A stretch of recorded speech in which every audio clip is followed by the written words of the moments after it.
Hey guys!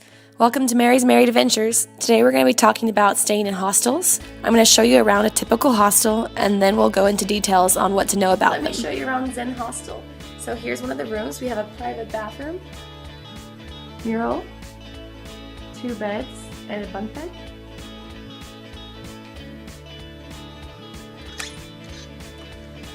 Leads to the outside garden.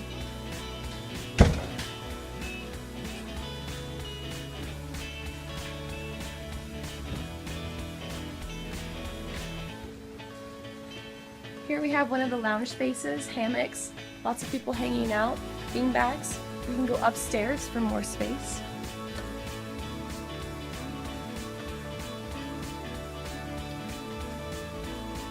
And look who it is! There's Mel! Hi Mel! Okay, so Mel, tell people what you do here. So I'm a volunteer here and I'm clean and work on the reception. Okay, and how did you find this position? On the workaway side. So Workaway is able to get her a connection to where she can stay here for a long time and doesn't have to worry about paying for accommodations. And how many hours a day do you work? So I work 5 hours a day, 5 days a week. Wonderful, and so now we can have time together. And Mel, tell people how we met. So we met 2 years ago at Tomorrowland. And yeah, we bonded and hit it off straight away. Yep, and so now we've been reunited and I'm so happy to visit this girl. She's originally from Australia, but she was living in London working for 2 years. And now she's going to do some traveling before heading back home. So let's go see the rest of the hostel. Here we have some kitchen space, and here's my wonderful roommate. Shared kitchen. Hey, here's another one of the volunteers. Computer, mural, lockers.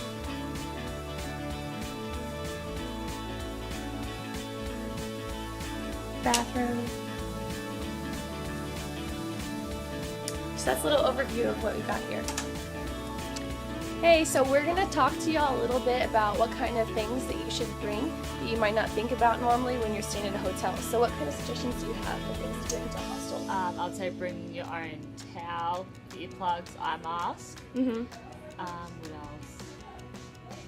Are linens always provided? Linen isn't always provided, so I'd say bring your own linen, like pillowcase, and your own pillow sheet as well. Yeah, so one time she mentioned she had gotten bed bugs before.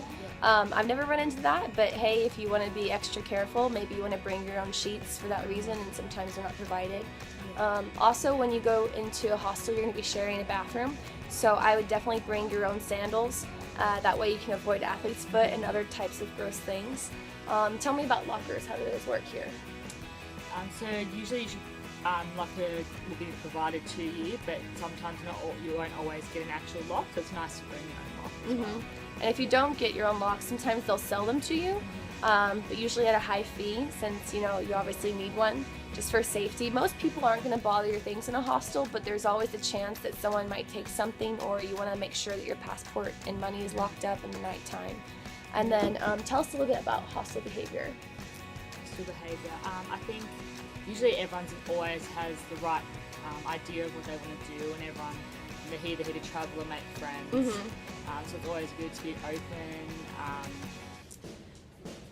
And then, what is expected at nighttime, since different people are coming in and out at different times? It's always good to be quiet and respect everyone that's around you. If you're coming in at late, don't turn the light on, use your phone light. Yeah, exactly, little flashlight and everything. I was in a hostel the other night in Lisbon, Portugal, and terribly drunk people came in at the middle of the night, and I asked them to be quiet.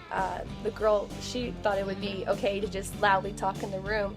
I mentioned maybe not at 3 a.m. so you can talk outside in a lobby such as this, somewhere that it's made acceptable to hang out, but definitely when you get back to the room, you need to be as quiet as possible. Dana here, I didn't even know when she came into the room one night because she was so quiet and wonderful. And then what else can you expect when you're at a hostel? Anything come to mind? You can expect to meet some really great people. Yeah. That are the same attitude for life as you. And last night we were eating dinner with some people from the hostel. Your friend, what's her name again? Marika, okay, and so she's from Holland, and then one of her friends here's from Chile, and then you're from Australia, Yeah. and I'm from US. So it was a wonderful mix of people getting to all come together. So wonderful check-in here with my friend Mel, and we'll get back with y'all later. Bye. Bye. Side note, okay, there have been times when I've had good experiences and bad experiences at a hostel. The worst one was when I was going to bed and it was really cold outside. This other group of people came into the room late at night and they opened the window, and I was right next to the window, so the whole night I was freezing and I woke up sick the next day.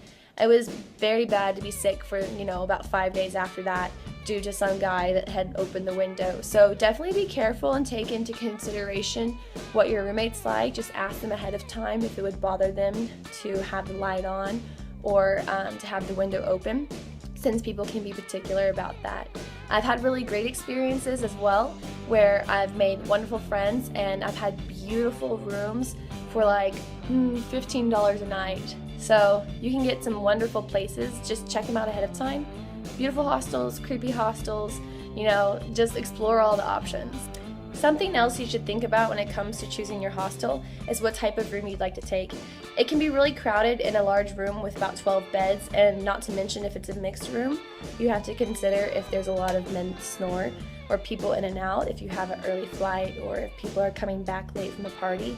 So if you'd like a better night's rest, you can get a private room where it might just have space for 2 people, or you can choose between a smaller room just female, a different room that's just male, or mixed. So be careful and look for those options when you're choosing your hostel. Additionally, some come with breakfasts and other types of special appetizers included. Just check out the different websites. I suggest booking.com is the one that's easiest for me to find hostels, and I've had great success getting low prices. So I hope this helps, and I look forward to hearing back from y'all in the comments. Take care, and thanks for watching Meri's Merry Adventures. Bye, y'all.